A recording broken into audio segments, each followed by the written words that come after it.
So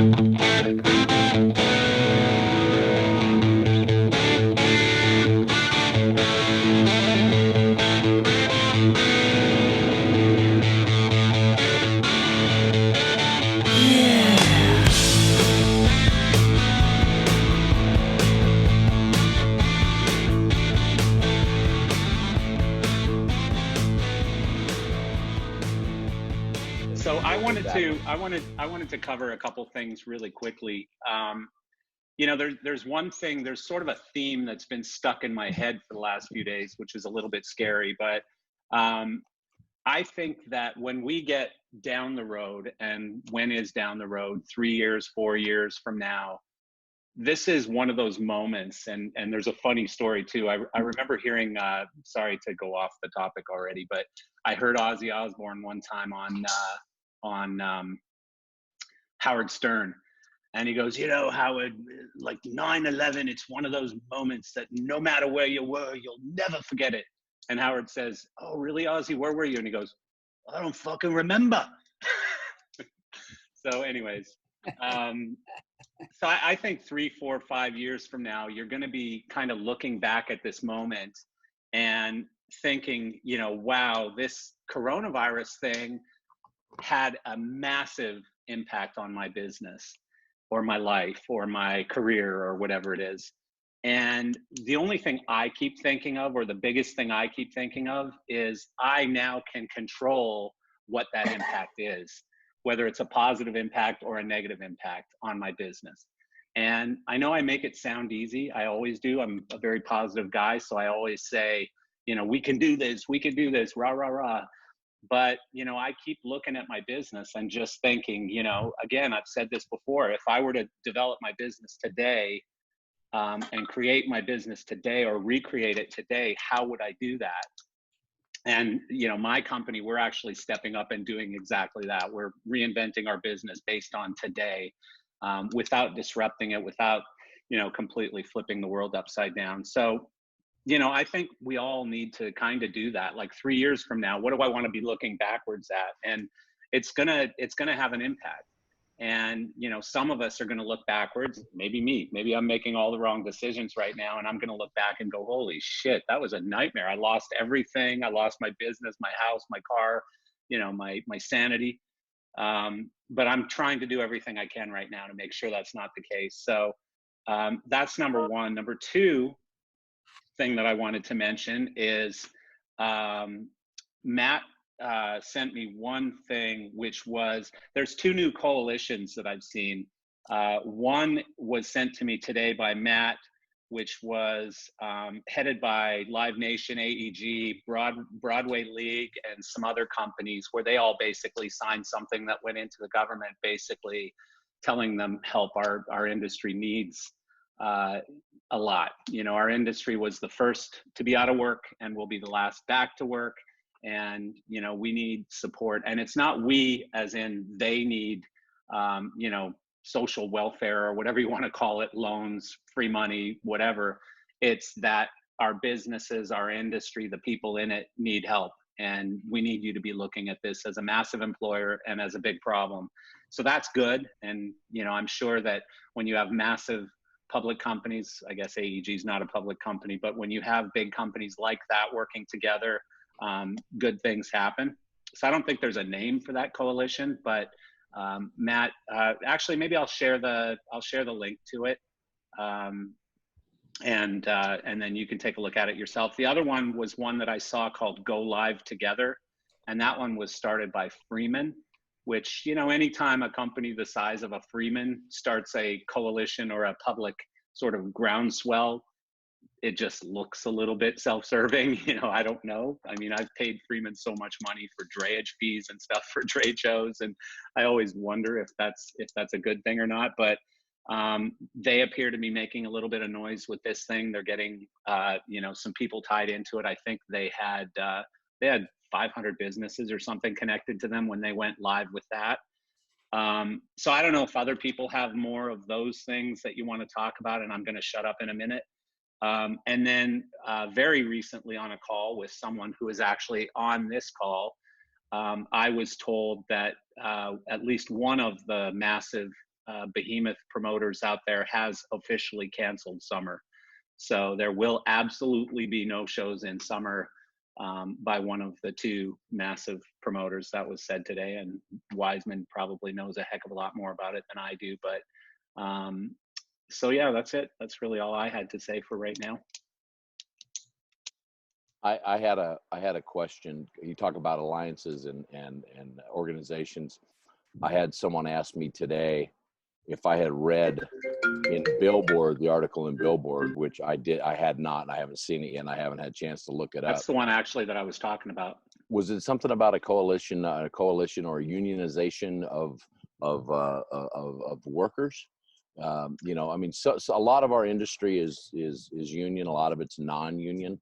You know, I'm looking like right now. The thing that's kicking my ass is that, look, I've been very fortunate, even through you know, self-destruction, to come out the other end and be able to be looking at ending my career and having some assets, and that's just very lucky, especially consider what I did to myself.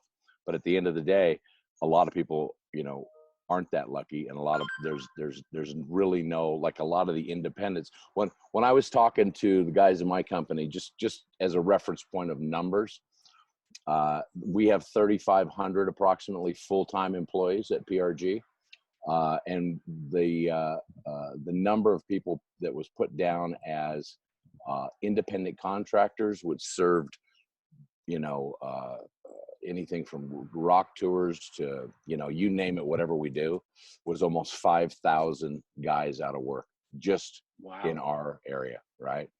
So that's a lot of people out there living, you know, paycheck to paycheck or job to job. And I'd heard that another company similar to ours had maybe offered to let some of those independent guys get into their 401k. Was that a good idea? Was that a bad idea? I mean, I think anything that we can do, you know, it's a double-edged sword, because, you know, I swing more towards self-reliance and you know, less government. But if there's some middle road where you can offer to some of these guys a little bit more stability. I mean, look, if a guy's living paycheck to paycheck, is not handling himself right, I think it's personal responsibility. You pull yourself up, you work harder, you do whatever you got to do. But if there was an avenue where you could say, hey, look, you want to be independent, that's great. Why don't you join our 401k or a 401k that's set up over here? I don't know. It seems like it's close to unionization, which I'm not really all for, although I think there's a lot of good things. Yeah, but when it comes to things like what you said, a retirement plan or some sort of financial planning and health insurance, and, you know, those are things that require, and I don't want to use the word union, discipline, but some sort of consolidation. Yeah, but you know what? But it also requires discipline, because you could theoretically carve out 15% of your paycheck if you were an independent, no matter what, and put it over there. It's just about the discipline to not, like, go buy a new boat in four summers when it's, you know what I mean? That's so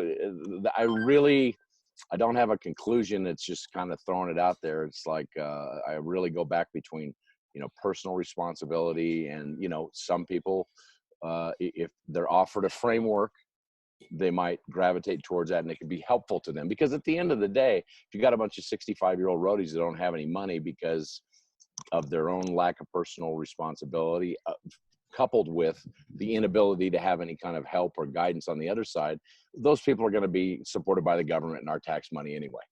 Yeah. So, you know, they come out the other chute, you know. So what do you do? What do you do? That's enough of my voice. Sorry. Get that. I don't know. So, I mean, a couple other things I wanted to point out. First, Patrick Dearson today put a very heartfelt message up on his Facebook. It's the anniversary of his mother dying, so we're sorry, Patrick, and our hearts and thoughts are all with you. And then secondly, the other thing I wanted to mention was, I think Nils is on here somewhere. I saw him a little while ago, but Nils with his company Verge Aero did a display over the last couple of days, a drone display, and I don't really know where it was. Nils, if you are here, maybe you can tell us about it. Yeah, you could tell us a little bit about that, because I saw the video. I thought it was really super cool. And then maybe, people can go find the video, or you can post a link to it right here in the chat window as well. Hey, Yeah, I'd also love to hear. I'd also love to hear Nils's opinion on what we were talking about with this union, non-union stuff. Because I can pretty much, I'd bet a large amount of any money I had in my pocket on any day that Nils is the only Stanford MBA on this call. Yeah. Well, let's talk about the show. So we flew a bunch of drones at the University of Pennsylvania, where offices are.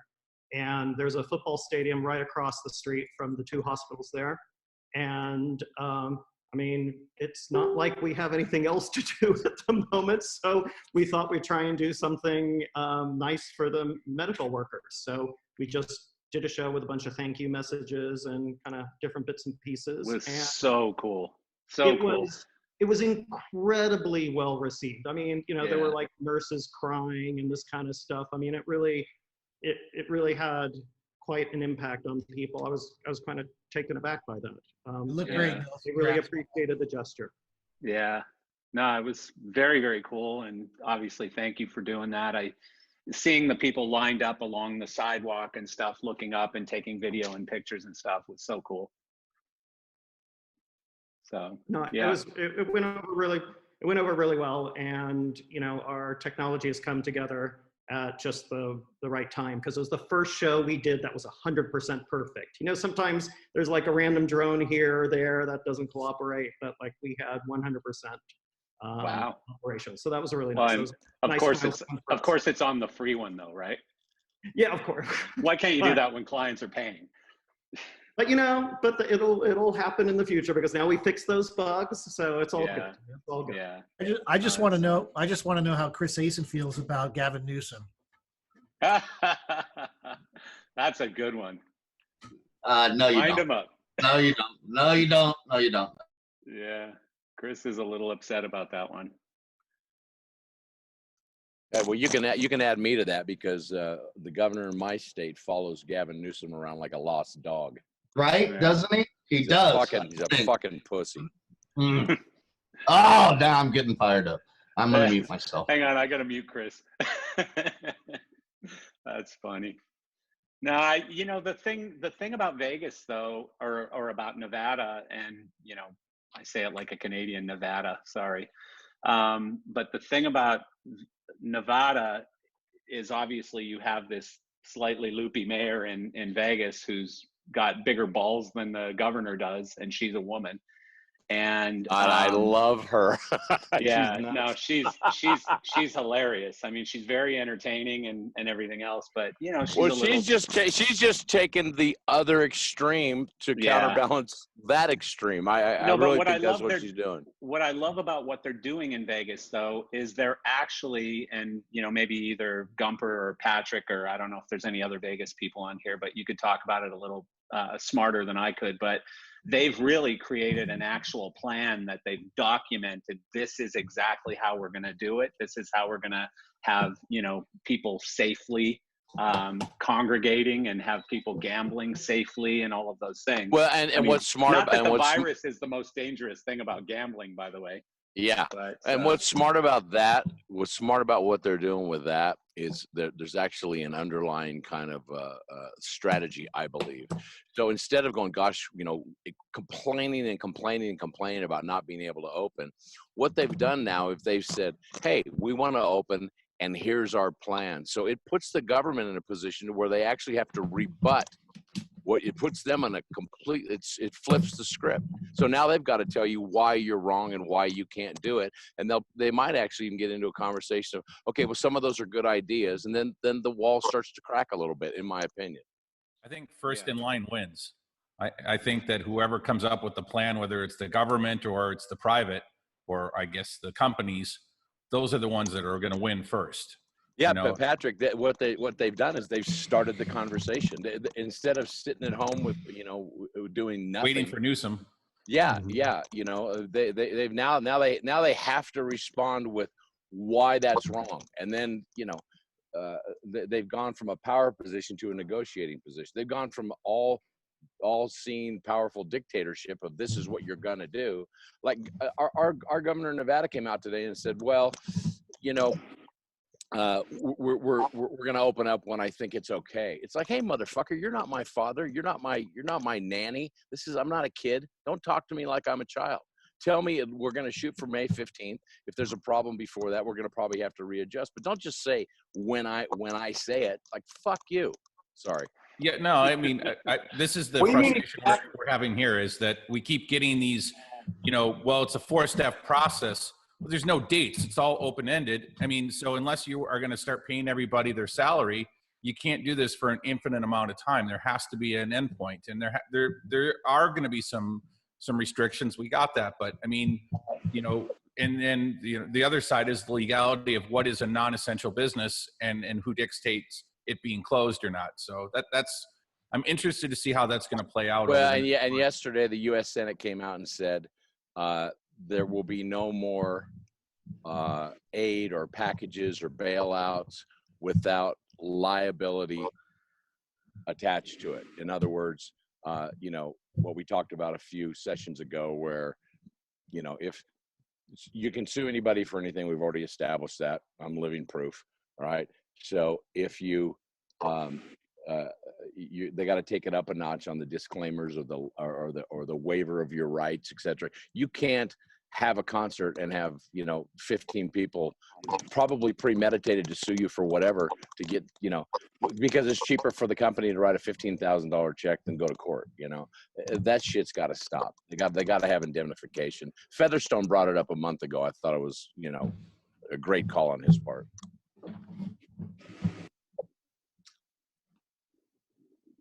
Sorry, I was talking away without my mic on, but the thing about the indemnification is that, I don't care what side of the political fence anyone is on, the president has been talking a hell of a lot about indemnification in the last, let's say, 4 or 5 of his daily briefings.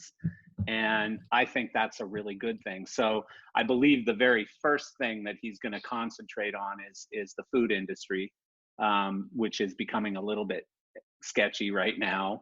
And, one of the big reasons that these plants are closing is because of liability issues with workers suing them and stuff, right? So, I think indemnification is going to become a reality from a sort of federal standpoint. And, it's one of those times when, again, as John loves to say, we're all socialists. We all believe in the government when it comes to rules that are going to kind of help everyone, every industry, really. So anyone else got anything fun and exciting and interesting to discuss today? A lot of cool people, as always. Love this crowd. Nook, you've never been short on words. You need to turn your mic on, buddy. I want to know when John Wiseman lost his hair.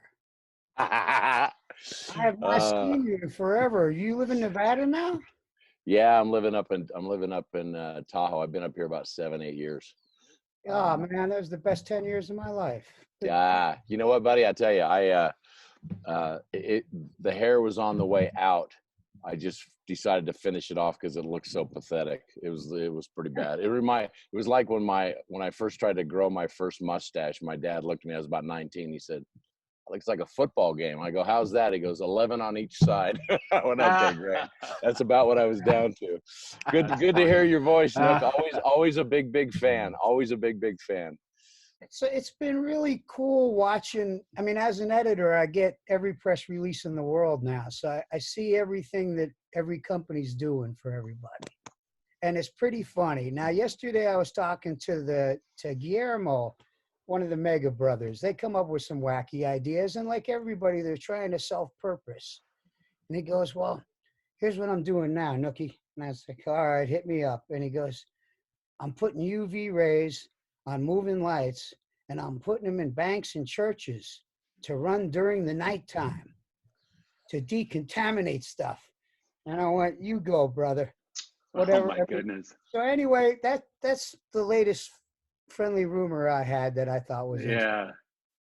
Hey, whatever, he's offering to do it for free and see if it helps, and they'll monitor it in San Antonio. No, Nook, you've been doing a really good job, keeping the stories interesting and stuff.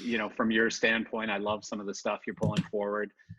I've not always seen eye to eye with the company you work for, perhaps, but I think you do a fantastic job. And like the Strickland thing was incredible. Just a lot of the stuff. I mean, you've had some incredible stories over the last couple of weeks or a couple months, and we appreciate it for sure.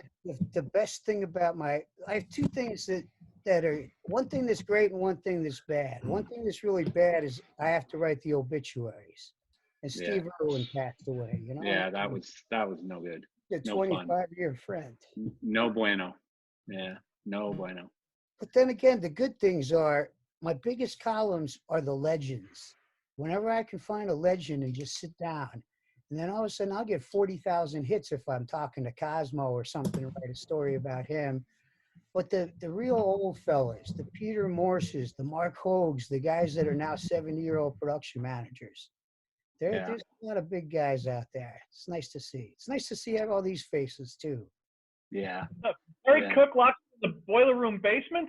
Where are you? I am. I'm in the boiler room basement. It's where I smoke weed. Oh, perfect. It doesn't bother my wife so much, so I can sit here at the end of the day. I was gonna say, Nook, I don't know how long you've been down there, but it's legal now. Upstairs. Minnesota, buddy. Come up, man. It's all right. Come on up, Nook. There you go. There's a lot of changes. There's a lot of changes in the world, my friend. Oh my God. I got an 11-year-old sitting upstairs. It's great to see you, Nook. Funny. Wasn't that about the time you started smoking weed? Probably. I was like 14. 11. Yeah. Nook started smoking weed back when they used to call it lids, 3 fingers, 4-finger lids. Yeah, top of the shoebox, get the seeds out. You got a seed in your joint, it blows up. Yeah, that was all the good days, right? I just started working for San Francisco bands. It all changed. My whole world. It's 1976. Bam. It's a new world. But anyway, Patrick, I have your questions. I'm going to email them once we're done here. I'm just that kind of guy that forgets to do stuff twice. Christian or Whalen? Which Patrick? He's Patrick people looking at his butt. No, Patrick Dearson. I had some email questions I meant to send him, and I just forgot to send off the Word file. Shoot them off whenever. I'm a little swamped this week anyway, so it's all good. Dearson, you're way too quiet today. You gotta tell us what's going on in Las Vegas. I'm sorry. I've been up since 5:30 this morning and started the day with cycling down the strip. I know, and we love it. We appreciate it. It was really morning. The one what was it? The one that you said was like the eeriest one yet, or whatever. That one was incredible. It was just like, holy shit. Nice.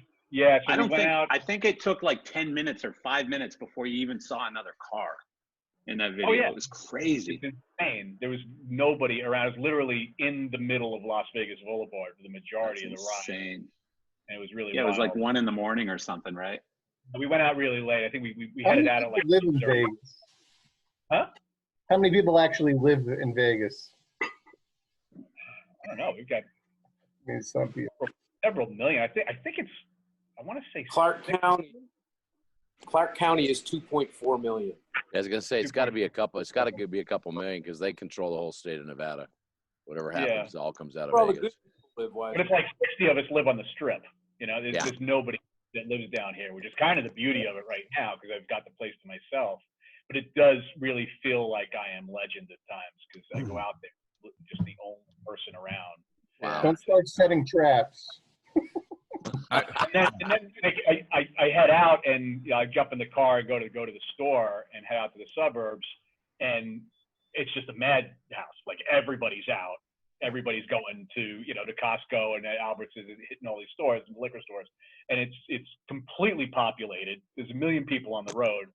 And you just don't expect it because you're on the Strip. You pull out, and there's not another car around. Yeah, isn't it crazy, Patrick? You know what? And then like I go to the Rayleigh store here where I've been shopping for 8 years, and I can't get a parking spot. Yeah. It's jammed. And it's like, okay, I guess the shit doesn't transmit in here. Yeah, no, it's safe there. That's perfectly safe. Yeah.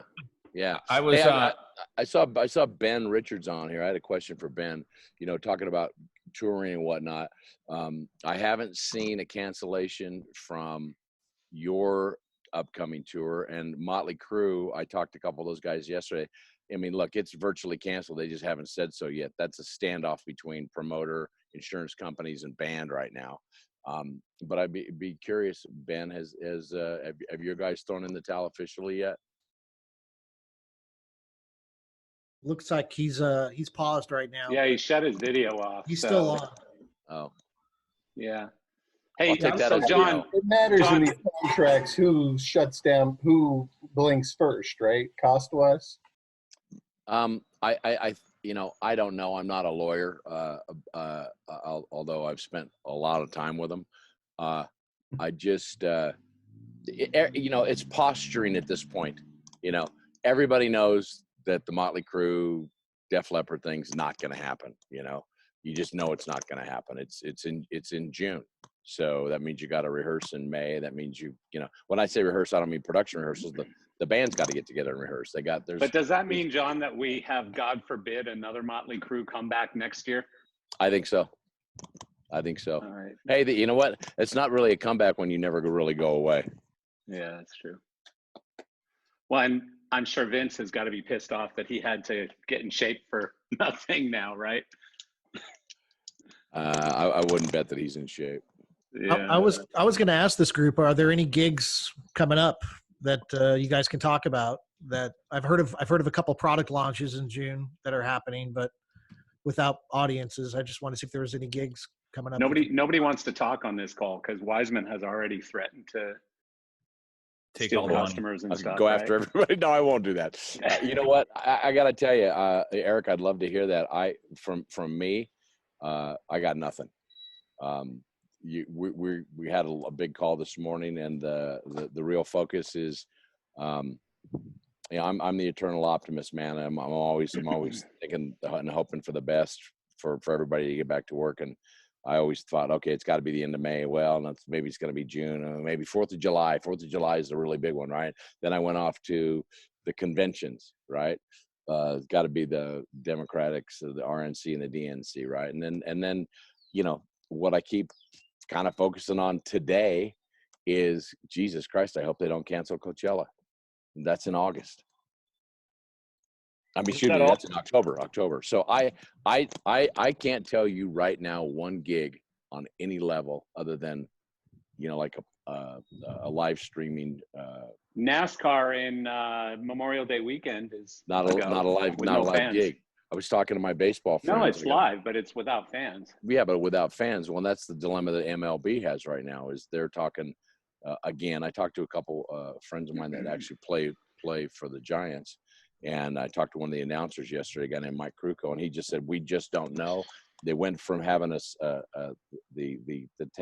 Arizona League and the Grapefruit League, I guess that's the Citrus League in Florida, and they were going to ship all the different teams down and have them do tournaments and then have a World Series somewhere in the middle.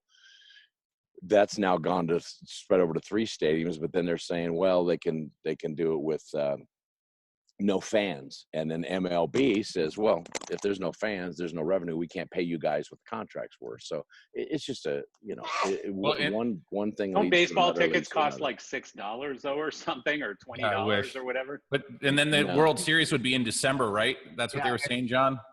Yeah, I mean, look, I talked to Mike Krukow. He's one of the announcers for the Giants yesterday. He's an ex-ball player. Him and Dave Kuiper, called Krukow and Kuiper, and they're the guys for the Giants. And he just said, you know, we've had shortened seasons in the past. He rattled them all off, right? And he said it's not that big a deal. They can adjust to it. But a shortened season is different than a shortened season with no revenue and no income. You know, it's like the NBA wanting to kick back up again and play empty stadiums just to catch the $1 billion plus of television revenue that's hanging out there. But, you know, there's no like consensus of how to do this right yet. Benoit's back now, so if Benoit, can you tell us what's happening with your gig? Oh, yes. Hi, everybody. No news, no news. Supposedly Matchbox 20 is the largest selling ticket in the summer. That's what I heard somewhere. And it's strange because the first show is July 17th. From what I heard, by the time this whole thing went down early March, Live Nation hadn't paid the band's advance and CAA closed. So that was it for that. And then all of us were put on hold, or not put on hold, but we were kind of told to just sit tight and wait and see. So I'm kind of like thinking that we're turning around into May next week. That's when Live Nation is going to have to make some pretty big decisions about tours that are going out in mid-July until the end of September, like ours. So nothing to report. But I do have one thing. If any of you qualify for the stimulus check and you have not been able to get into that Get My Payment website, I finally got in because I wrote my street name in all caps. So try that again. The Get My Payment website is done by the IRS, and then we all qualify. Well, it's individual filing under 75 grand per year. I'm just kidding. Joint filing under 150 per year, and then you get an extra. So if you get 1,200 each, you get 500 per child. And if you do qualify and you go to this website because you don't have direct deposit info set up with the IRS, then you fill out all this information with your social security, your date of birth. But the problem was that the street address, if you didn't write your street name in all capitals, all of a sudden they didn't know who you were. And So the key to get $500 for a kid is to go out on an adoption rampage this afternoon. I knew you'd figure it out. I'm going down to Petco today. I don't know the value would be there, John. Well, you don't have to keep them for much too long. Any little bit helps. That's all I'm saying. So for us, we're going to get $2,900. Woohoo! There's talk about another set of it with $2,000 a person and $500 per kid. There are three bills. There are 3 bills right now. Is cash going to have any value by the time the Fed is done printing money? No. I mean, they're just printing out these $1 trillion checks like they're nothing, and it just seems to keep coming. So, I don't know. I just hope make to it get $2,000. Just make it $2,000 a month forever, and yeah, we won't have to go back to work ever. Why not? Yeah, and then a pack of cigarettes will be $2,000. You watch. Exactly. Exactly. Yeah. With tax. Yeah. That's how. So I'm buying cigarettes right now and holding them. So Steve Warren, Cigarette futures, my new investment idea. What's going on in the UK? I was really hoping you wouldn't ask me that because it's just been up and down. I mean, we're all looking hopefully at Germany, but obviously Germany's now about to turn around. It's looking bad for them again. Sweden was an interesting exercise, but again, all the news coming out of there doesn't look so good. So I think it was Wiseman saying no consensus, and what can you say? You keep looking, searching everywhere for news. Well, one of the facts appears to be that a lot of people need to get this before it turns around. Like, you can't just hide from it and then come out and go, okay, we missed it, because then you're going to get nailed. Yeah, it happened in Russia. It happened in a lot of other places. But everybody's so scared. This is one of the reasons I brought Paul Jones in. Paul Jones is put together like the biggest group here. He's running have you seen he's online tonight? I think he is. Yeah, Paul. Because I think there's about 8,000 of them within his group, which has only just started since all this crisis. But he's the one been sort of giving the most information because there are different rules for the freelancers, small company owners who class themselves as, small company and pay themselves like that. So the government here have been really helpful in terms of the 80%, paying 80% of the staff's pay to furlough everyone. And they're just, so that just defers all of the unemployment. And that's just been extended from 6th of May to 6th of June. So, but of course, the question is what happens then? And so the airlines are just pressing. I see today that they're pressing to extend it again, and obviously we all hope they will, because so for us, we haven't had any layoffs, which is great, but it's tough times coming. Haven't had any sales either. Yeah, just don't go there. And probably going to be a lot of secondhand equipment on the market as well. Yeah, well, I'm hoping. Be selling them. I'm hoping. I think you're going to be in a good place. Yeah. Paul would be a good person to ask. He's much closer to the political sort of developments. Paul, well, yeah, I mean, I can give you kind of a bit of a rundown of really where the UK is. I mean, at the moment, there's several schemes that the government have brought in. Most of them are working.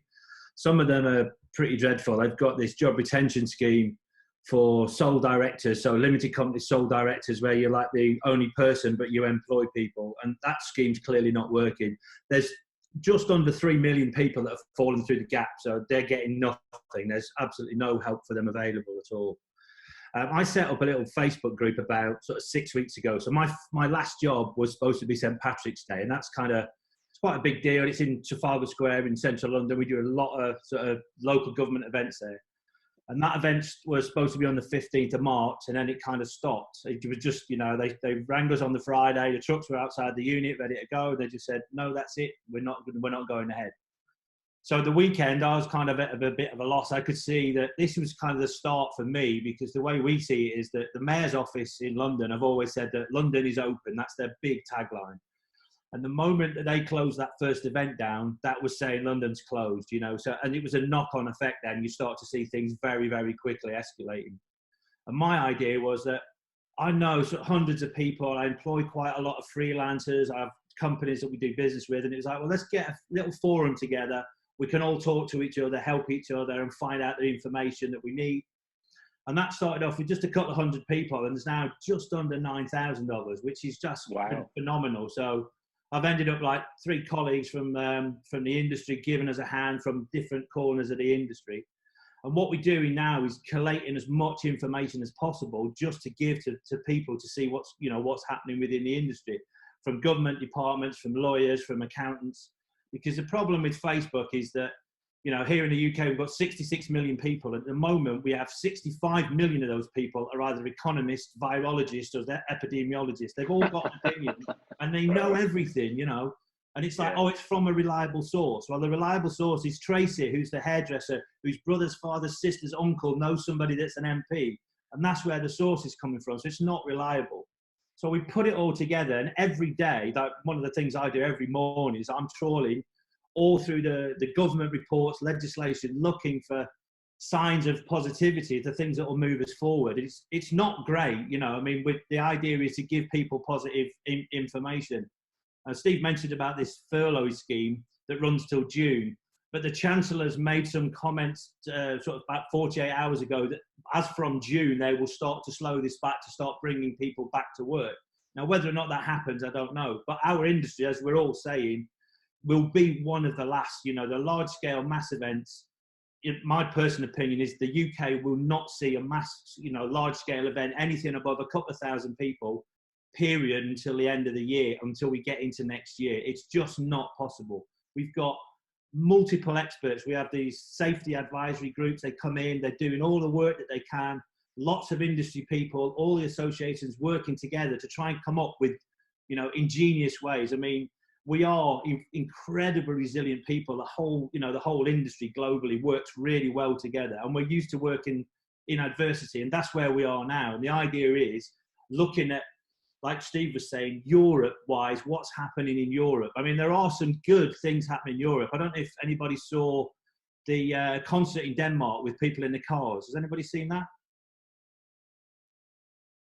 No, I didn't see it. Yep. I did hear about it. I'd be keen to know more about it, because you think, well, like a drive-in concert, you listen through FM. Yeah, exactly that. Yeah, so they built a stage, put screens in, put everything in. They put about 600 or 700 cars in there, and it's very, very successful. It's not a great thing, but it's certainly one of those things that needs to start stimulating what we do. Because if we don't have that stimulus, all we'll do is everyone will start to feel, the longer this goes on, the more fear and the more worry will start to happen. So it's about everybody collectively looking at the ways in which we do this, working with the experts, working with the likes of, you know, live music, but not standing outside of that, from broadcast to all sorts of, you know, the disciplines that go around the whole of our industry as a whole, you know, all work, pulling your resources together. Yeah, very well said. Thank you for Thank you. sharing that information, Paul. So another thing that I saw today that I thought was incredibly cool was, and I don't know if he's still here, I saw him earlier, but Cosmo put something up on his Facebook page, which was, you know, if you haven't seen it and you're friends with Cosmo, go check it out. But it's amazing. And Cosmo, what are you thinking right now? Your mic's off, buddy.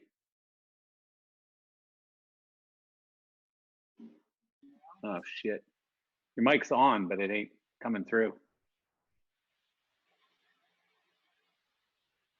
Can anyone else hear Cosmo? You got to select audio. How's that? Can you hear me now? There you go. Yep. Yeah, sorry, I had the wrong mic picked. Fucking lighting, guys. Well, it was a sound thing, wasn't it? Yeah. Well, I mean, I don't know what to think. I mean, I think this, you know, like I said in the post, for those who read it, I mean, we got over the Spanish flu as a world, you know, 100 years ago, and we got back to normal pretty quickly, and we didn't have any of the modern day technologies then we have now, you know. So right now, I think a lot of people are scared to get back together in groups of people, but I also think a lot of people are excited to get back together in groups of people, you know, in groups together. And you know, time that's it. Time will tell, and we'll see what happens as things open slowly, and what the population does. If we go back to people getting sick and dying, or if we continue the downward trend and keep tabs on it.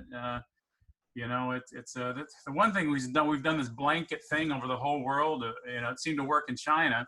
It didn't work so well in Italy. It seems to be working in most of the states and some other countries. I mean, Sweden, a test tube of, you know, we'll see what happens with that.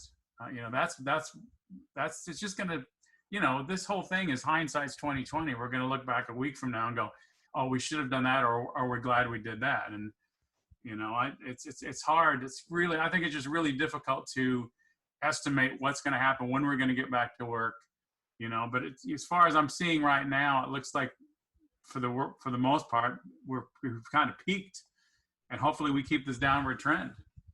Yeah, I agree with you.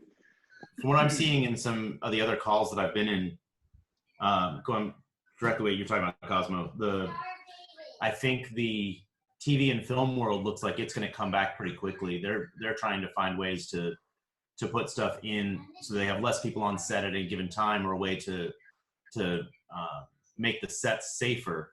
And then what I'm worried about is with the live entertainment, what it's going to take for people to feel safe coming out to a festival ground or to an arena or something like that. Yeah, TV's going to come back first. We just did a virtual reality setup for a studio for Katy Perry, for her to call into American Idol.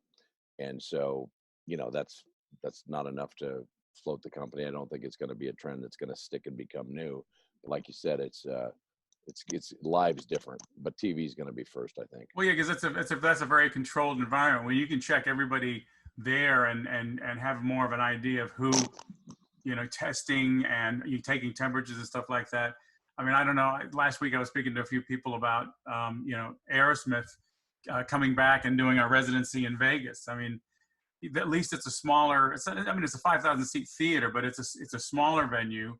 You have less people to check. You can do social distancing with seats and stuff. I mean, you know, there's a lot of things that I thought would have to go into it, but you know, I don't see why you couldn't start on a small scale, bringing people together and maintain that social distance. There's a lot of technology that's not being used. It's going to be used. And I go back to getting off a flight in Tokyo 15, 16 years ago, whenever the SARS thing was going on, and they had the TV, and I turned around to look at the monitor because I was one of the first guys off the plane. I watched them, every single person walking by. And this is, you know, a decade or so ago. It had a little digital readout of their temperature on their head, you know. So if you got that at a You got that at an arena, and you see some guy walk by with 106 temperature, you carve him out of the crowd. You know, I mean, some of those things are going to have to. It's going to be trial and error, but And they're he going to have wrestles to do those things. everybody, and then he wrestles everybody and gets all those security guys sick. And No, he'll be weak from his fever. No, but then there's going to be there's like civil rights lawsuits and stuff. You know, I mean, it's. There's going to be wonder where that's going to be go. anyway. It's going to be anyway. Along the television production side, right now we've got 3 shows that are scheduled to go back into the studios mid-June. And those are all, those are 2 ABC shows and 1 NBC show that have all been modified to get rid of the audience. They're talking about splitting the crews up. So carpenters will come in day 1, lighting will come in for a couple days. And so what we would normally do in a 3 or 4 day load in, they're going to spread out to a week and a half, just to expand it. So we're not putting so many of the crew into a confined space as much as possible. They're talking about taking people out of the control room, which is usually, you know, a packed sardine can. So they're absolutely looking at bringing television production back in starting in June and July. And talking about the control room stuff, I've seen one of the other calls I was in before, they're talking about more and more of that being remote. There's no reason that you don't necessarily need to have a director on site when they can watch it all in a Google Hangouts screen or a Meet screen or something like that, and communicate everything back and forth. And you can use iPads as preview monitors and, you know, various things that you don't need as many people in that control room or on that set. Well, and 60% of the people who are in that room are ego driven. I mean, it's people from the network that are there to just prove that they're there. I mean, Look at all that's fine. The reality is the producers will just go into spread out rooms. All that's fine. All that does is that starts the shows again, and it starts the business again. And then familiarity breeds contempt. You know, you're going to have an audience. You know, yeah, this can only go on for so long. Yeah, I mean, everybody wants and is hungry for something live, and I mean, there's got to be some small scale way to do this that we can turn into a larger scale model, but it's got to happen sooner than later because people are hungry for it. I mean, the virtual concerts only last for so long. It's a gimmick for a couple of months, and then it becomes something that's not a viable source of income. Yeah, but you know what? There's also, at what point does personal responsibility come into play? Okay, if you're sick, or if you just finished your chemo treatment, or if you're 85 years old and obese, you probably shouldn't be at a rock show. No Motley Crue for them. Yeah, I mean, at a certain point, there's got to be some personal responsibility involved here. You know, it can't be the government telling us what to do. And I'm not being anti-government. It's just like at a certain point, when do we, you know, act like adults and act like people that, you know, can make decisions, you know? Entertainment's pretty essential to our day-to-day lives. So, I mean, I don't know how we would call it a non-essential business. I mean, without entertainment, you know, we'd all be kind of bored. No TV, no Netflix, no social media. Well, no news is considered an essential business, and that's still going on. So, I mean, that would be great if that went away. That would solve 80% of our problems. Yeah, that would help. So, do we have anybody else? Some of us make income from that, so please don't wish it away. Do we have anybody else on from the UK right now that My friend we haven't John, talked to? John, are you up there? Yeah, I'm here. Yeah, you've been doing a lot for the freelancers, man. You even got on TV. Yeah, John, I think, has been working with freelancers in the UK to sort of help that process along, right? Yeah, so I'm probably like the least important person in this Zoom chat in a lot of ways. And so firstly, a quick caveat. Unions in the UK are not the same as unions in America. They don't have the same power, and they don't have the same political, they just don't have the same political sort of identity and focus that they do in America. It's very different. You don't have to be unionized to work here. I'm sure, though, you know all this shit anyway, so I won't bore you with it. But so I work for, I work with the union as well as being in venues throughout London. I also tour. So what we found is we got, like, it's relatively recent that we got a crew branch and stuff as well. So, like, you know, the guys loading the trucks and that. and they've got obviously no cancellation policy, living paycheck to paycheck. It's tough for them and stuff. And so as oh God, what's his name? The gentleman from the UK who spoke earlier. I'm so bad with names. Paul Jones. Yeah. That's him, Paul Jones. As Paul said earlier, there's the government sort of like stuttered a lot in the UK in basically everything that they've done, including going, well, do we furlough people or do we not? What percentage do we give the wages? 80 sounds about, well, okay, we'll do that. And then they totally forgot self-employed people completely, like everybody. Sole traders like me, people who have companies, the whole 9 yards, like 5 million people, they were like, what? And so, like, obviously, there was a big groundswell of campaigning from people like Paul, the unions as well, putting their hands up and going, there's loads of people about to fall through the cracks here. And my union asked, would you be okay to talk for 30 seconds on the 6 o'clock news about it? So I ended up on the fucking BBC, which, for not the reasons that Steve Warren would have told you that I'd end up on the BBC News for a start. So that surprised him and a few people.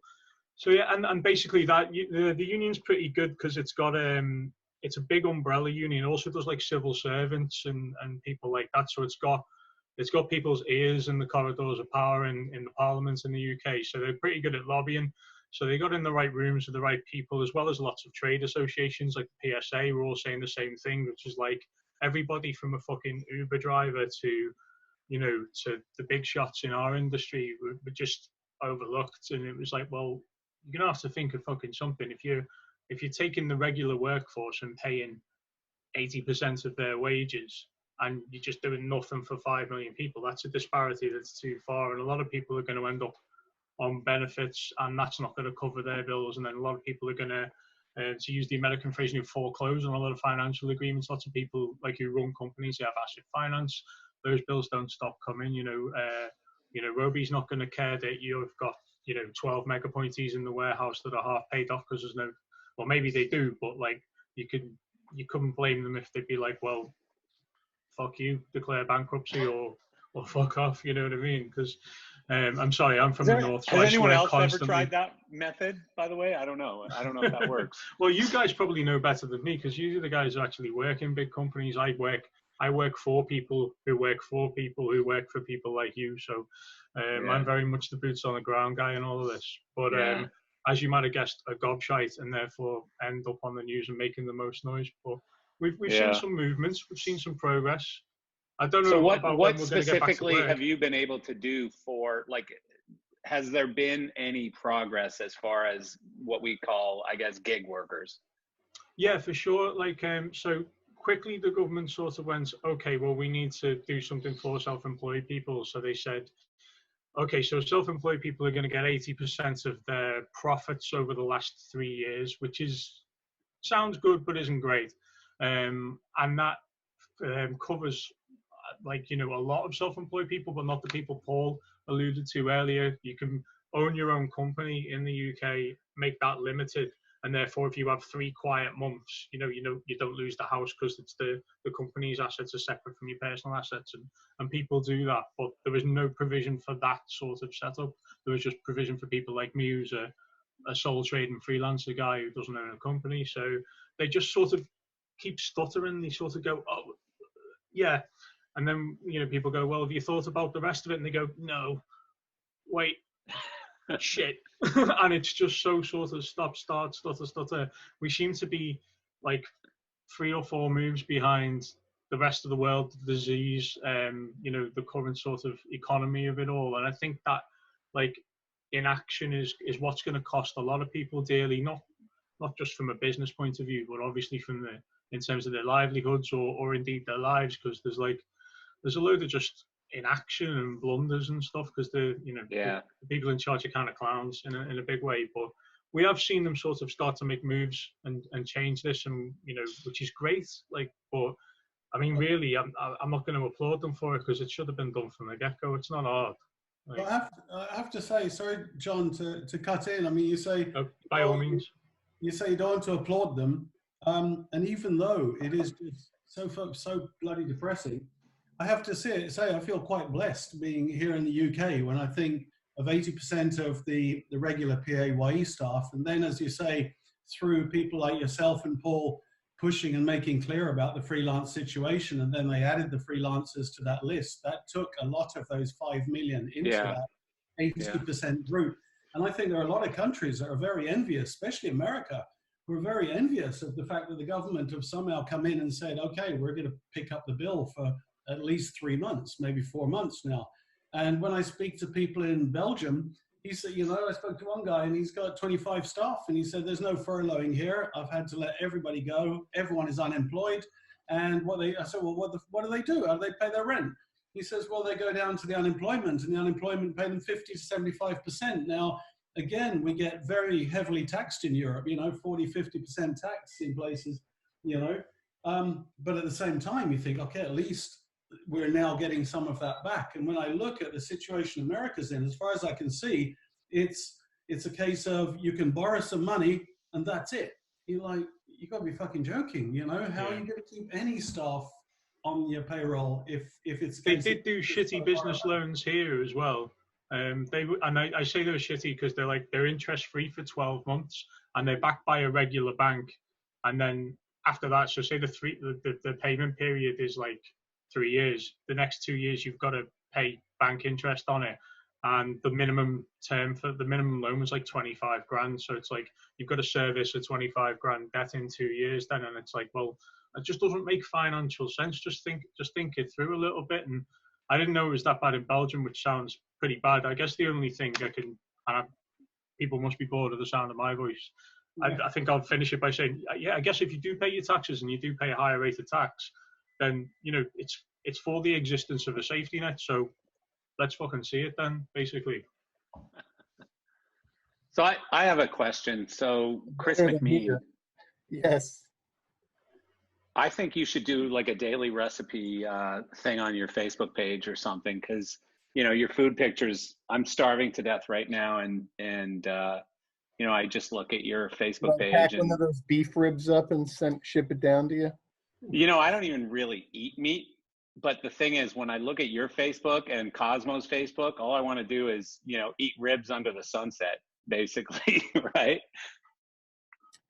Yeah, well, you know, you got to do something when these times come, and you know, the smoking meat preserves it longer. So, you know, smoke the meat up, and you know, my fridge is packed at the moment. If anybody needs a slab of bacon or some beef ribs, drop me a note and I'll box them up and ship them out to you. There you go. One of my friends is a nurse and from Florida, and she flew up here and she's working in the New York hospitals. I baked her a whole tray of cookies and shipped those over to her, and that's cool. Some hand sanitizer and. Well, you know when I'll know we're all better is when I see sushi pictures again on Chris's Facebook page. That's when I'm going to know times are good.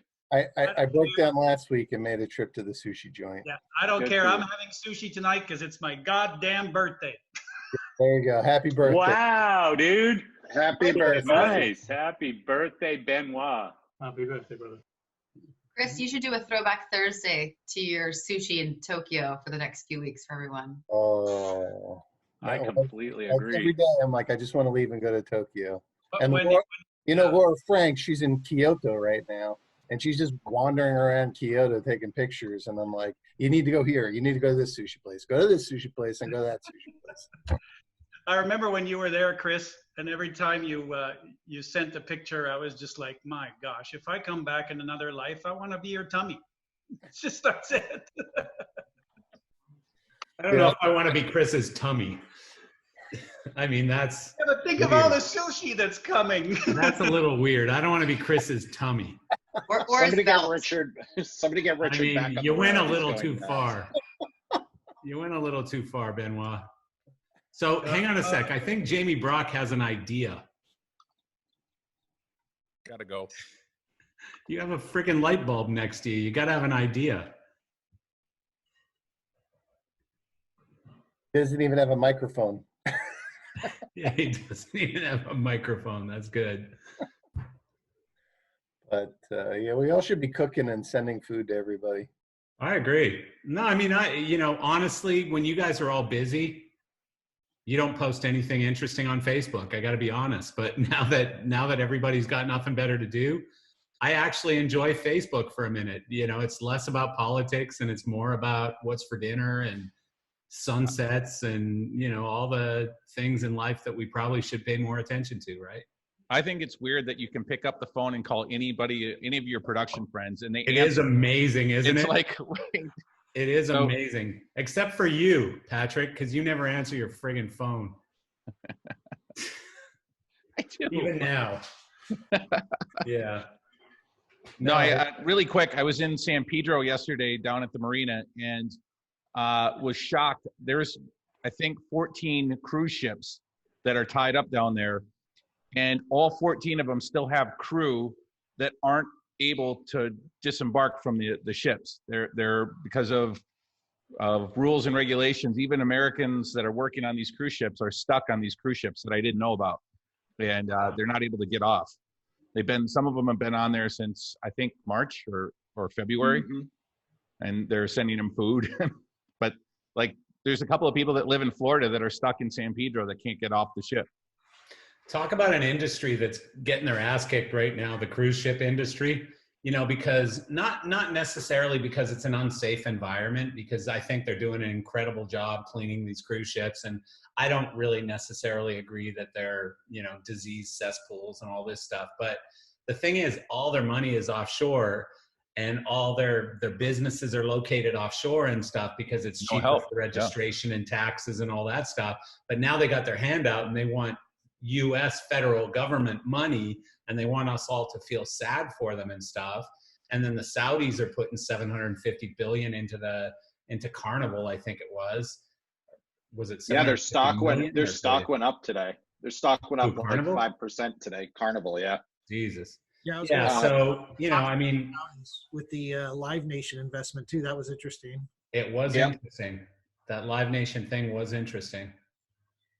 Um, And I had a I conversation with somebody about that just before this call, or just before this meeting thing, happy hour, whatever. And we have differing opinions. You know, I like Live Nation is a very necessary company, and I don't know if we have anybody on here from Live Nation right now, and I'm not, you know, dissing them or anything, but you know, I don't know if they're thinking about all of our interests right now. Like, I think Live Nation has such huge cash reserves that, you know, we don't really matter to them right now, and they'll get back to work when they feel like getting back to work and when it's good for them and their shareholders and everything else, right? So, yeah. So do we see a Paradigm purchase in the near future? What do you mean? The Paradigm agency? Oh,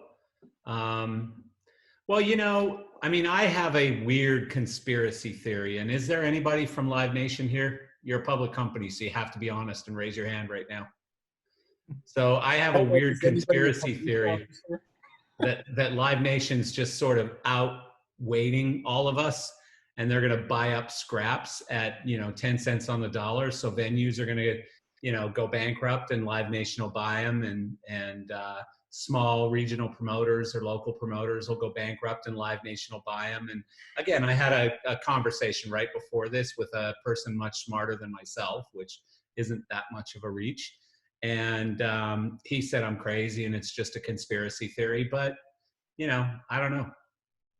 SFX Part 3? Who knows?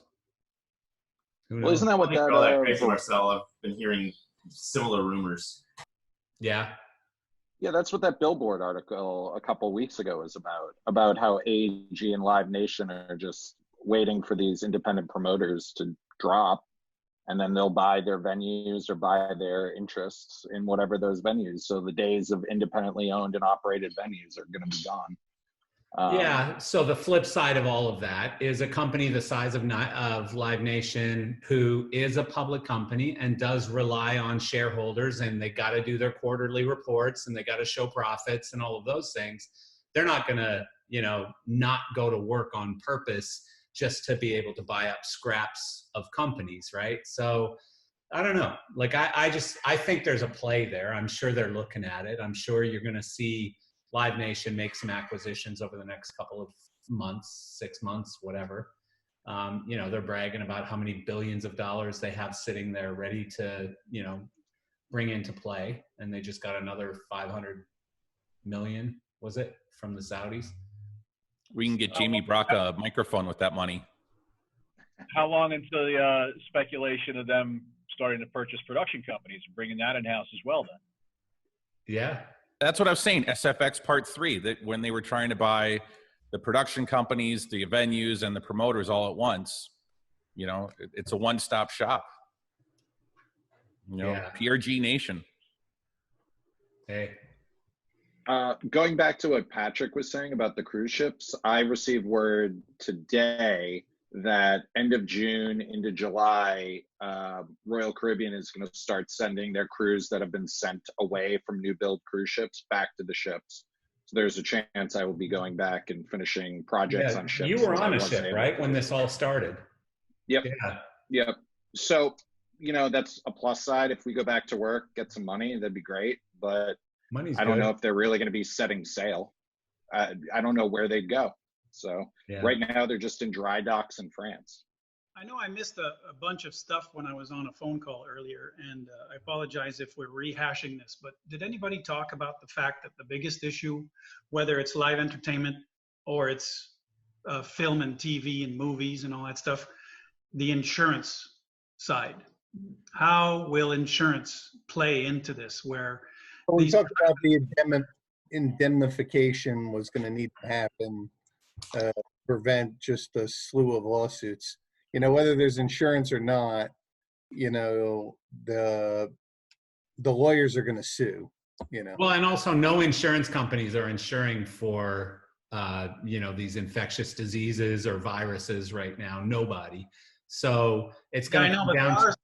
There are state rights and OSHA regulations and all that stuff that producers still have to abide on movie sets to make sure that 300 people Right.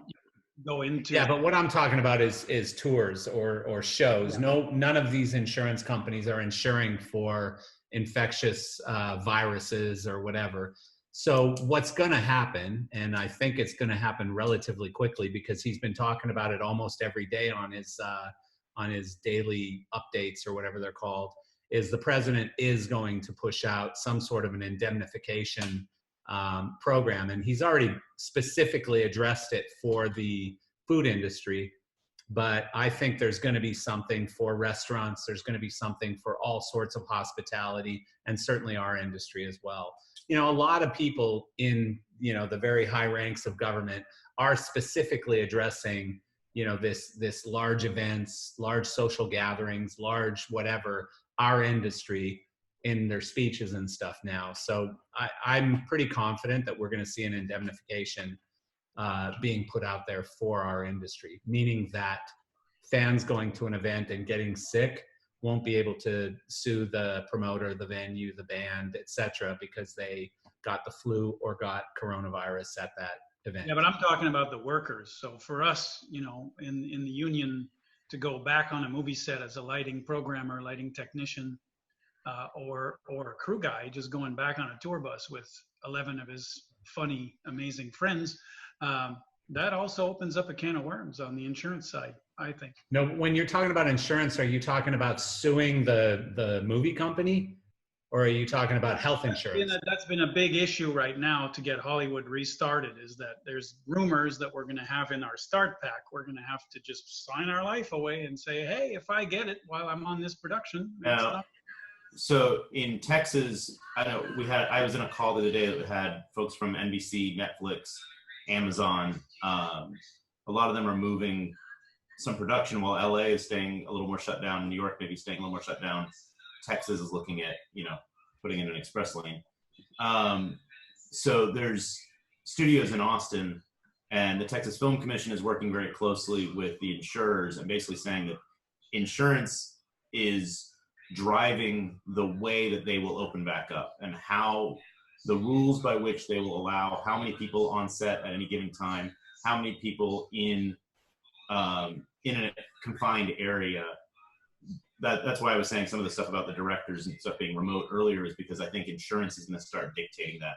And the more key players you have that need to be closer in, the more they're going to be even more important about it, because they're not going to risk having to pay out because a shoot has to get shut down because the director or an A-list star or somebody like that gets sick and has to go quarantine for 2 weeks.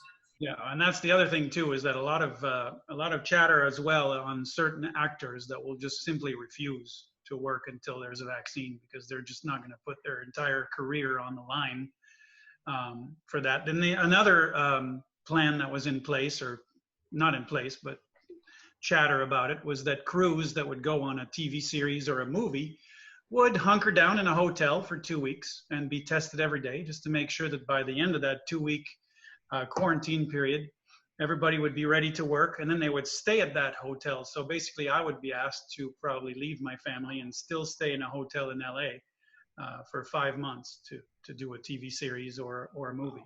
So that's going to be interesting. That's I mean, at the same time, doesn't some personal sort of responsibility and personal decision making and stuff come into play, where I decide that, okay, in my house I'm safe, but when I walk outside, things can happen.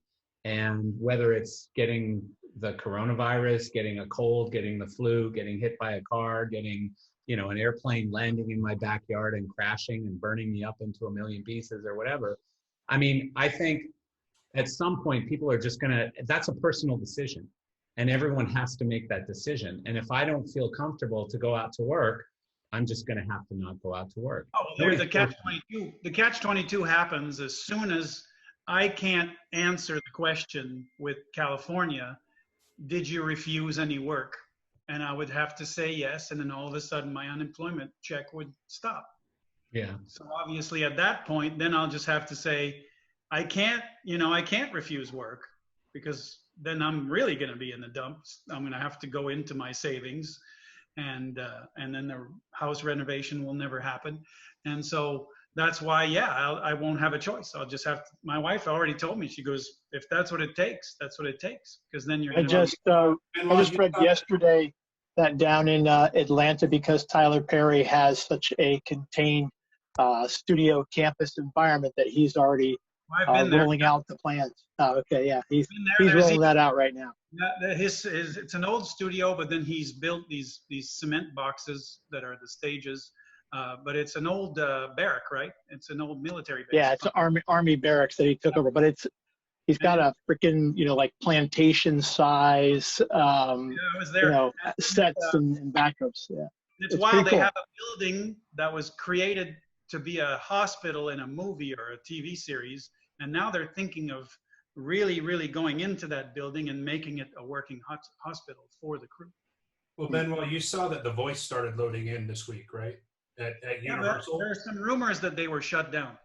I heard that. I mean, according to the business agent in 728, that was a rumor, but they were in the building and they've started loading in. Whether or not they're going to allow them to shoot is still up in the air. But they've started loading in the set. So, and that's on Universal lot. So yeah, you would think that if anyone was going to push back, it would be on one of the major lots. But in LA, their production is starting to go back to work. Josh, how are they doing it? Are they staggering the crew, or? Yeah, I think they're staggering the departments as much as they can. They're extending the load-ins. They're doing everything else so that you don't have 25 electrics sitting on top of 25 carpenters. So they're staggering it, and they're taking their time. And I think they know that they're the guinea pigs. I think they know that the entire industry is looking at them.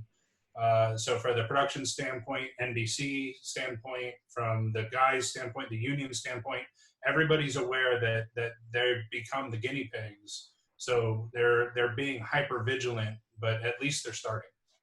So I have a question. Are they taking temperatures and wearing masks and gloves and everything for their crew? Because I'm really interested, because this is a huge risk for them. My guess is that I haven't talked to the best boy yet, but I'm pretty sure that everybody's in masks and gloves, but I'm not sure about the temperature thing. And even still, that's being proven that it's not necessarily the to determine, because so many people who have zero symptoms, what difference does a temperature gauge mean? So that's kind of an arbitrary a thing. And if that's what you're sending your liability on, then that's even a scarier thing, because it's not a consistency. No, but I heard that studios were thinking of still installing thermal imaging cameras in all the stages, just like Wiseman was saying about coming off the plane in Japan. But then the finger prick test is supposed to start happening at some point when we do open back up, where we're going to go to the parking lot, the crew parking, and then somebody's going to do the little finger prick, and then 15 minutes later we're going to get a text message and they're going to say go home, or they're going to say come on in. From the studios that I've been talking to, that hasn't been defined yet, a lot of those parameters. They know that there's going to be a lot of changes and the kind of things that Josh was talking about, like the crew phasing, having access at different times, individual crews. But a lot of the other parameters are still really being debated and worked out. Steven Soderbergh is heading up a committee that at least has everybody watching to see what they're going to come out with. That will keep crews safe, and it really sounds like Tyler Perry is probably gonna have the first rollout before anybody else gets around to it. Well, there's more rollouts too in Asia and in parts of Europe as well. The UK put out a 55-page safety document. I should find the link so that I could show it to everybody. Where it's really detailed on what they want to do to get production going. So I'm not sure if Steve Warren and John Rogers have seen it, Paul Jones, but it's a 55-page document for the reopening of the UK movie and TV industry. Wow. With the safety protocols that they've established. Who is that published by? Do you know? Or who put that out? If you give me a moment, I'm going to try to figure out where it is because I had it open. Thank you, Benoit. I've seen this, but I've obviously not read it because it's 55 pages. I know I've got loads of time on my hands, but I haven't read it.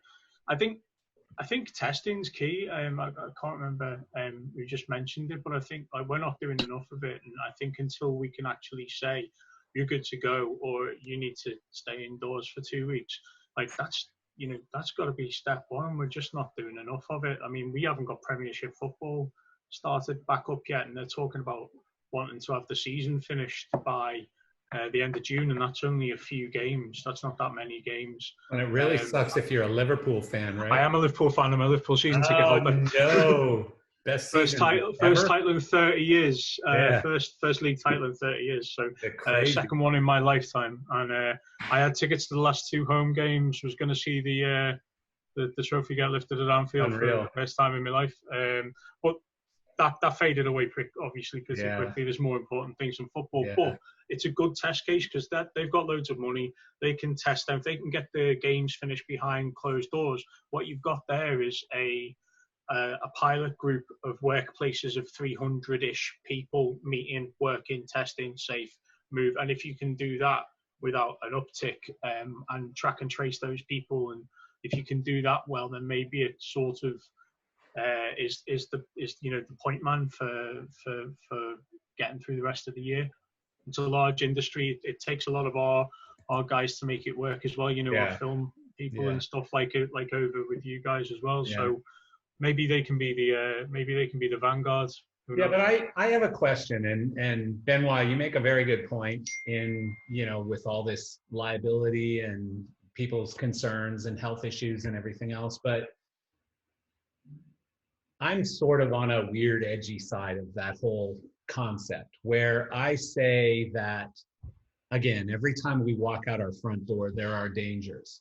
And the government, my employer, my customers, my vendors, my family, nobody can guarantee that I'm going to be safe when I walk out my front door or when I walk into a job site or when I whatever. And, I think many of the people on here have heard way too much of it and you're sick of it, but my son races cars. I put him in a race car often. And, I can't get 100% assurances on anything. So are we really looking for a 100% assurance here? In other words, we do no shows until there is a vaccine and a cure for something that for a very high percentage of people, and I don't want to get into an argument, I'm not being political, but for let's say 90%, 80%, whatever the number is, but a high percentage of people, it's going to have minimal, if any, impact on them. And so are we looking for a 100% assurance on that? No, I think people are looking for what are they getting sued for the most currently, right? Because really, Take away the liability. Take away the liability. As people, as us, as you going to work tomorrow morning. It's about people getting used to it, right? It's about people getting used to dangers and people adjusting to, you know, when you cross the street, there's a danger you're going to get hit by a car, right?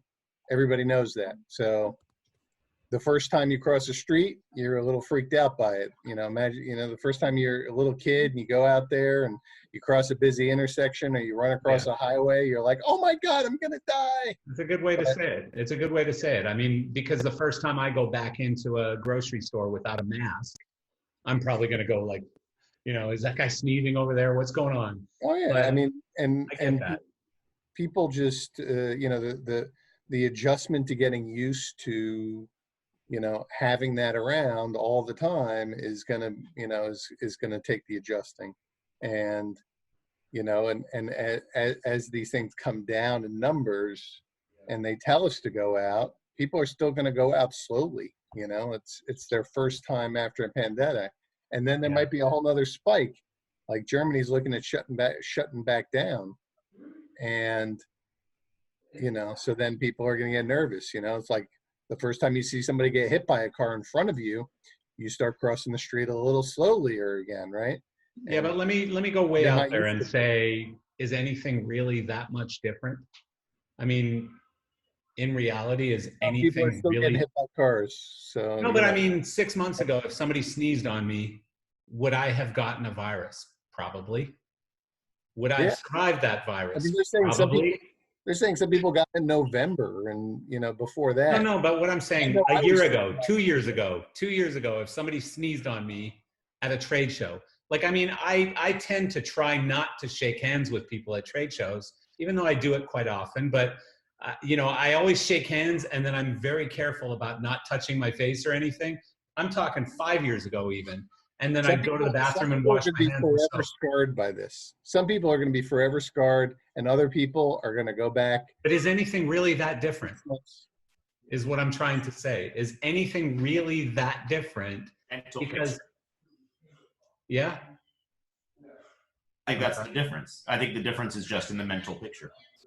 Well, the difference is in how much we've talked about it. So this has been made a very big topic, obviously, and in some ways for very good reason. But I don't know. I mean, I have some unpopular opinions. I know that. But for me, I don't know that anything's that terribly different. I mean, it really isn't. So I think everyone on this call is healthy enough to survive this virus. I hope. Anyways, I don't know your health.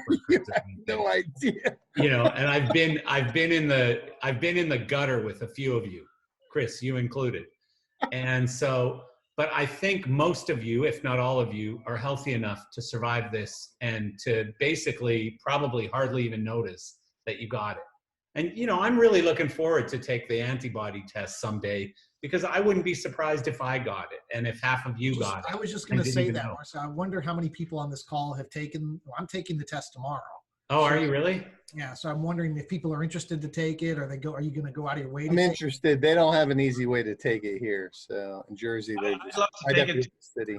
Yeah, you guys have. I would stand in line to take the test if there was a way to get out that once you take the test, if it allows us to go back to work. Yeah, I don't think anyone here wouldn't be willing to take that test. Yeah.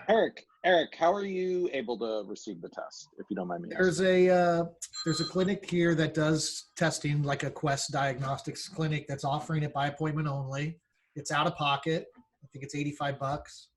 And, we've had 3 or 4 people at the office here go and take it. And basically, it's just a peace of mind thing at this point. Now, I can take it tomorrow, be negative, and still contract something the next day, right? So, so it's not an antibody test. But is your life going to change, antibody Eric? Test. Is your life going to change either way that test goes tomorrow? No. Right.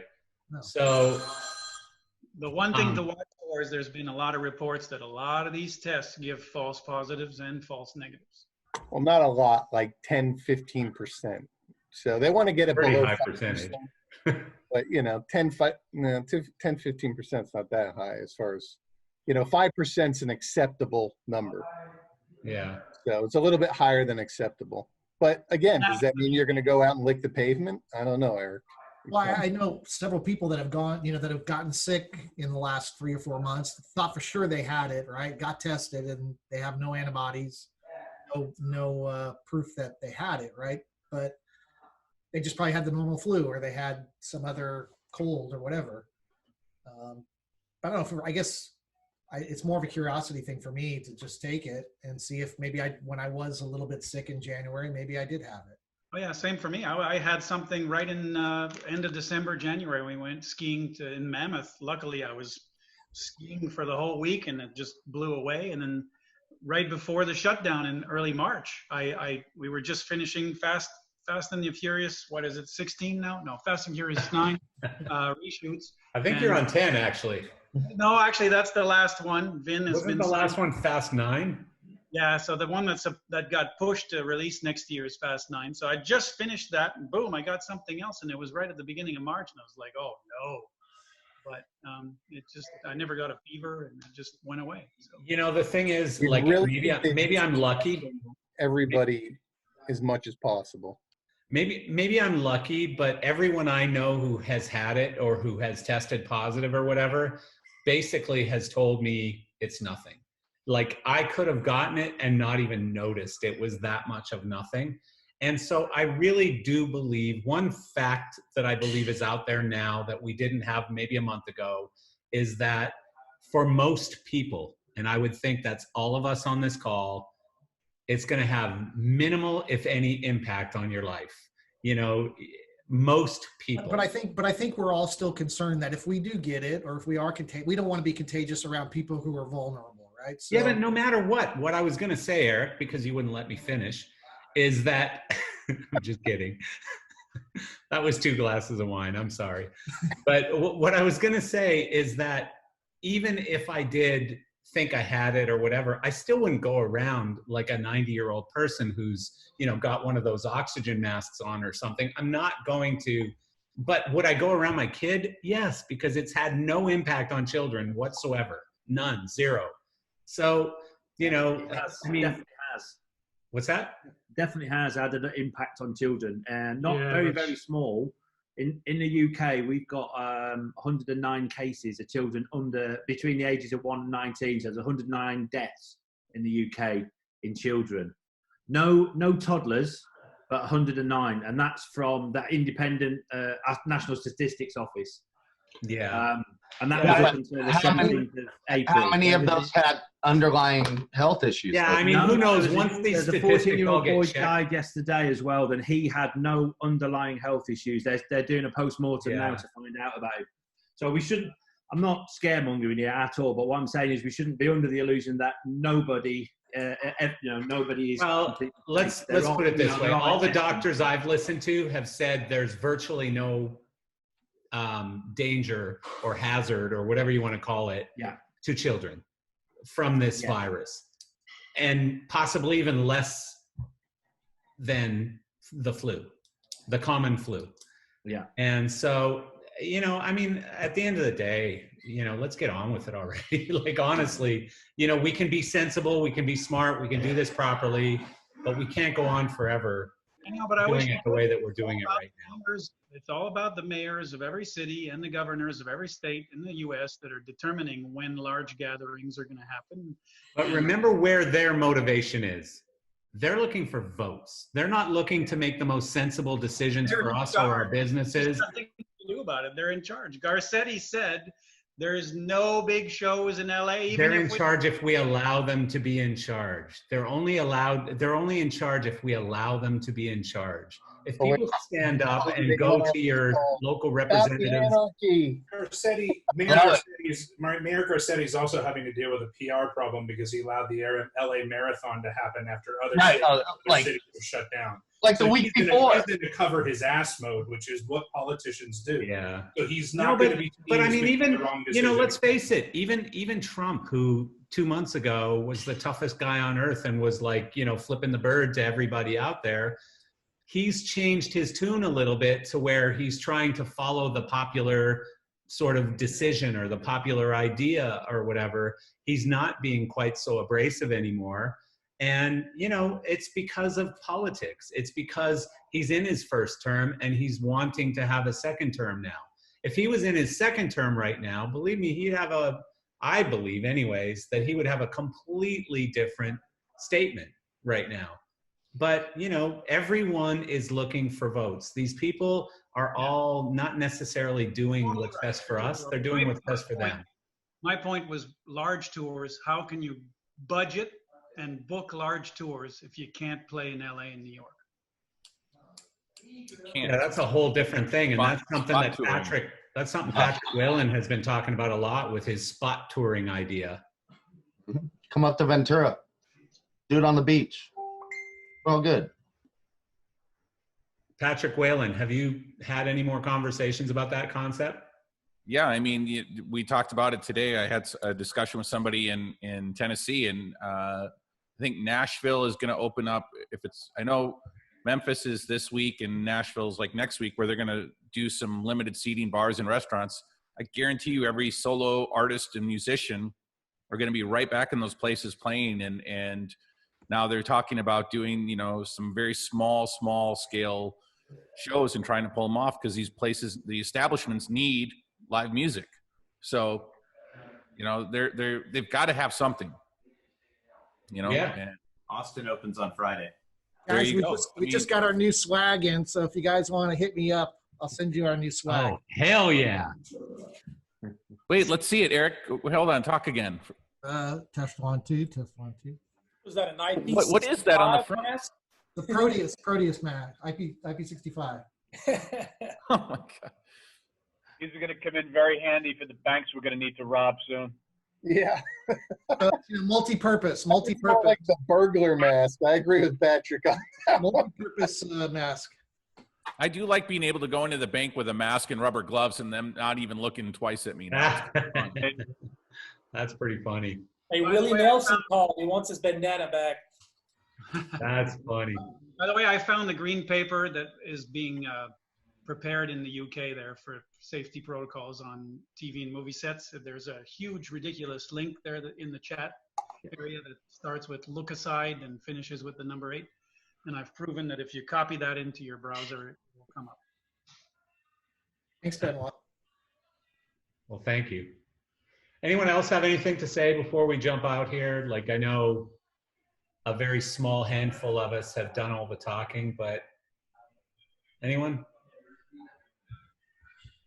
I can attest to some funding and grant application because that's basically my full-time job now. I feel like I'm running a not profitable business and fundraising. We're all running non-profitable businesses right now. Right, but you got to make the distinction. Are you a not for profit or a not profitable? Right. Yeah. I think we're all for profit. Right. Yeah. Yeah. So far, people, if you're pending and you are eligible for PPP, go to a small lender. The big banks seem to be the ones that have the hang up, or they're having a much more, you know, they're overwhelmed. They don't have the staff. They don't, whatever. I just did another application and it like within 48 hours popped in. Wow. City of Chicago has, you know, I don't know if there's any other Chicagoans in here, Illinois people, but there's a couple arts foundation things that are like 5-10 grand if you're a sole proprietor or 1099 independent contractor. We've been told there's a few TV shows that shoot here in town. We do some video content work for them and stuff, and we're being told mid-June to kind of, you know, expect to get back. So I don't. Good. Yeah. Who knows? That's amazing. For those of you in California, a little bit of an inside tip, because I think you can only go to these guys if you're in California. But there's a bank called Live Oak Bank, and I'm told that they're processing stuff very quickly. Huh. Rob, have you been funded on your PPP? I have not. I have a processing ACH transfer, so I'll take that as good as it can be. But you know, Bank of America, we did it on the third, you know, in the first round of funding, just like everybody did. And no one there even knows any status, you know, and there's no one to call and you're not supposed to call. So yeah, it's kind of a bummer. Yeah, since we've been on this meeting, I got an email from a banker that I've got confirmation from the SBA that I have funds. It'll take at least 48 hours for me to get closing docs and things. Also, check your credit. If the SBA put a hard pull on it, then the information has at least been transferred from that financial institution to the SBA. I did, for whatever it's worth, I did read today that they're expecting the second round of PPP to run out of money tomorrow.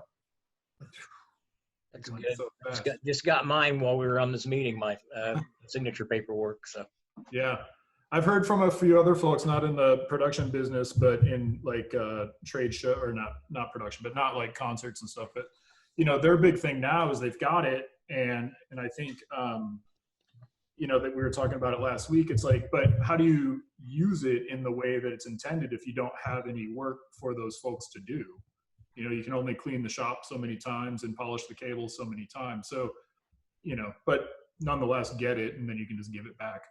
I will say my shop is like the cleanest I have ever seen.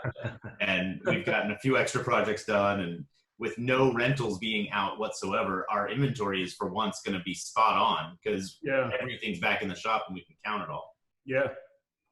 There's still a lot of room for interpretation on that. I've been discussing it with the bank. That I'm in the same situation. All my guys are laid off. I'm still taking care of their insurance or cell phones, things like that, trying to help them.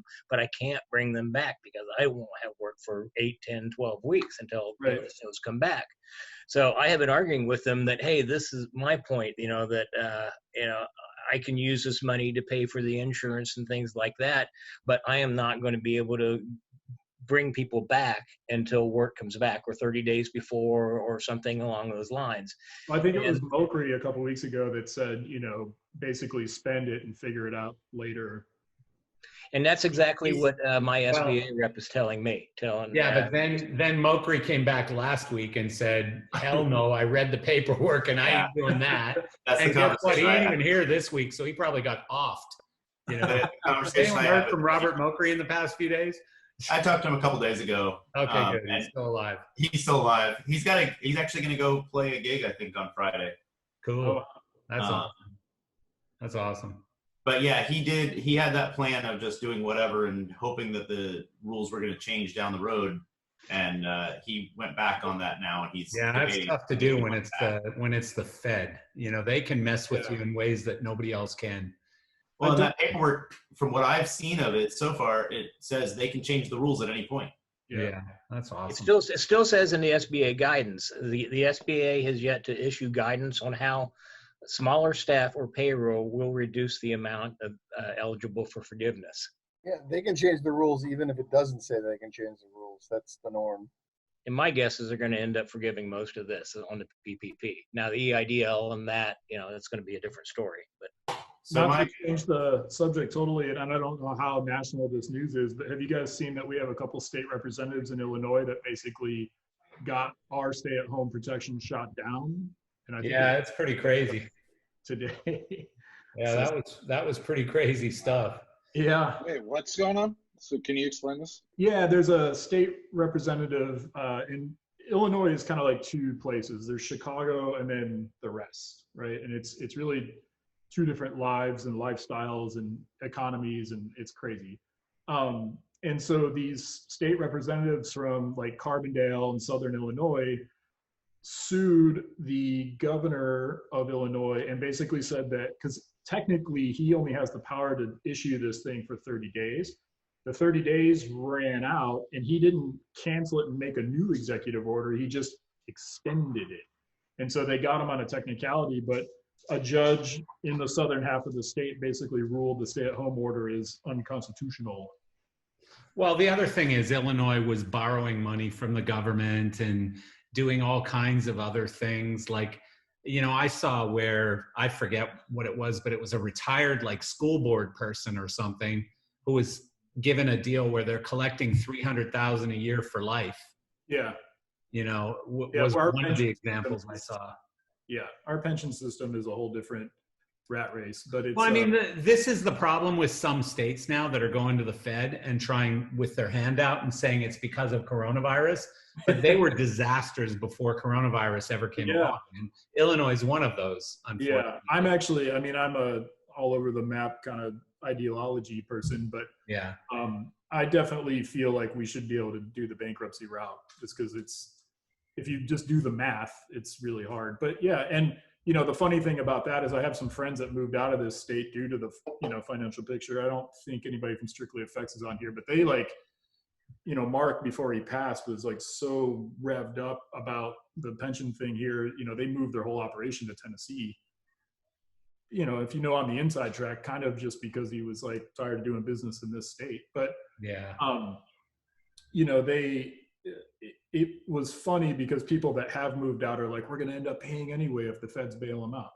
But I feel like that's way off the topic here. But yeah, it's crazy. It sucks. So folks, unfortunately, I have to shut it down because my son is actually about to start a race in about 5 minutes, an online race.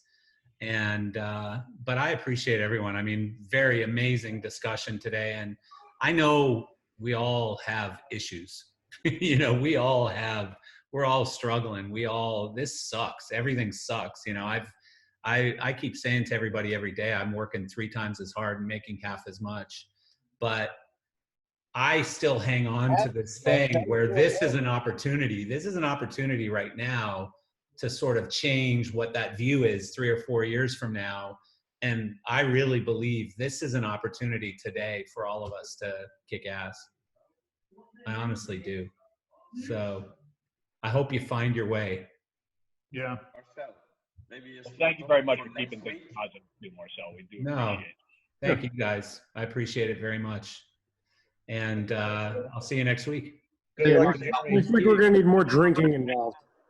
Yeah, drinking is good. We have to do a shot game. Every time Weissman says he's pulling a deposit, we get to do a shot. Yeah. And Gumper, it's nice to hear your voice. You've been very quiet today.